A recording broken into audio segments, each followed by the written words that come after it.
بسم الله الرحمن الرحیم. Inιά αυτή άδεια παραμονής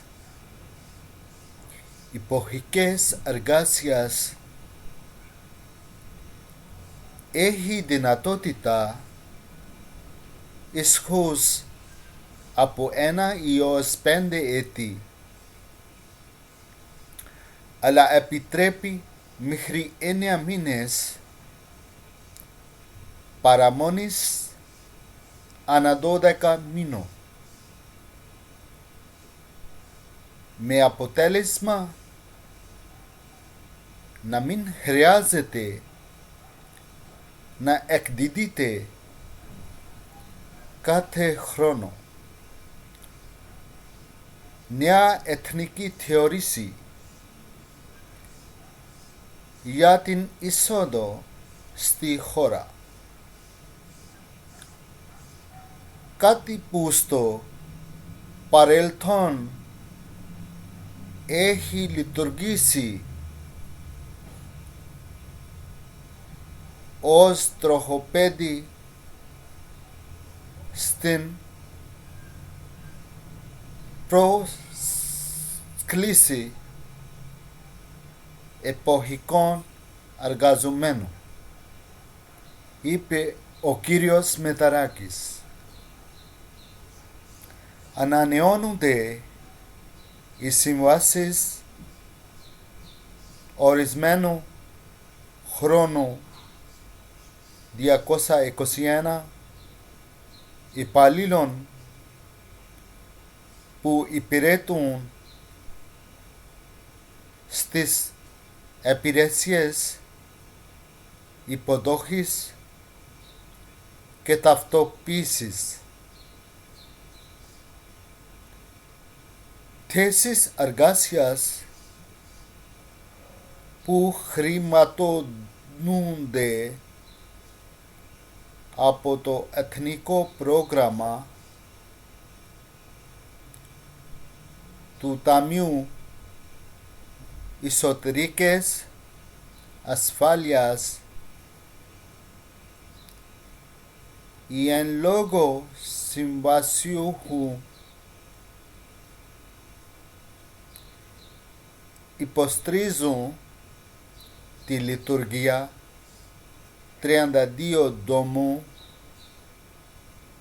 στην ενδοχώρα και 6 κέντρων υποδοχής και ταυτοποίησης στα σύνορα.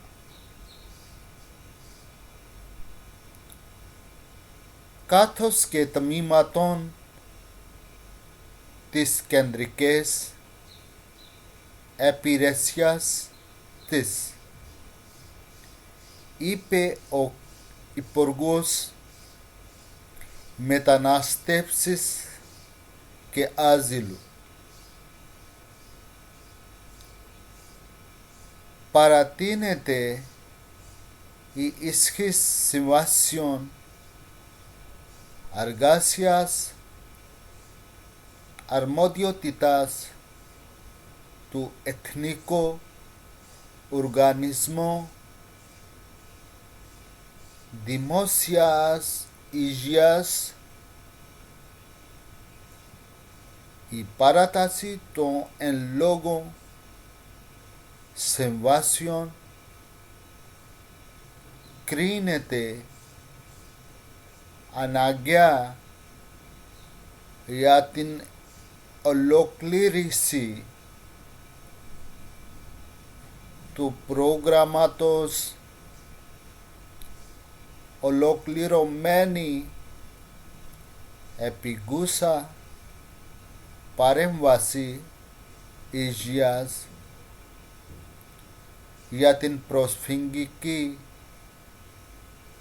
κρίση,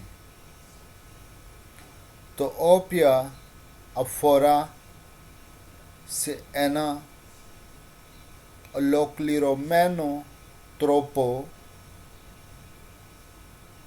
προσήγγισης του υγειονομικών και ψυχονομικών αναγκών των προσφύγων και μεταναστών που διαμένουν στις δομές του Υπουργείου Μεταναστεύσης και Άζυλου,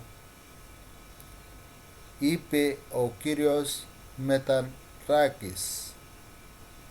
Ευχαριστώ πάρα πολύ. Don't forget to subscribe this channel. Thank you very much.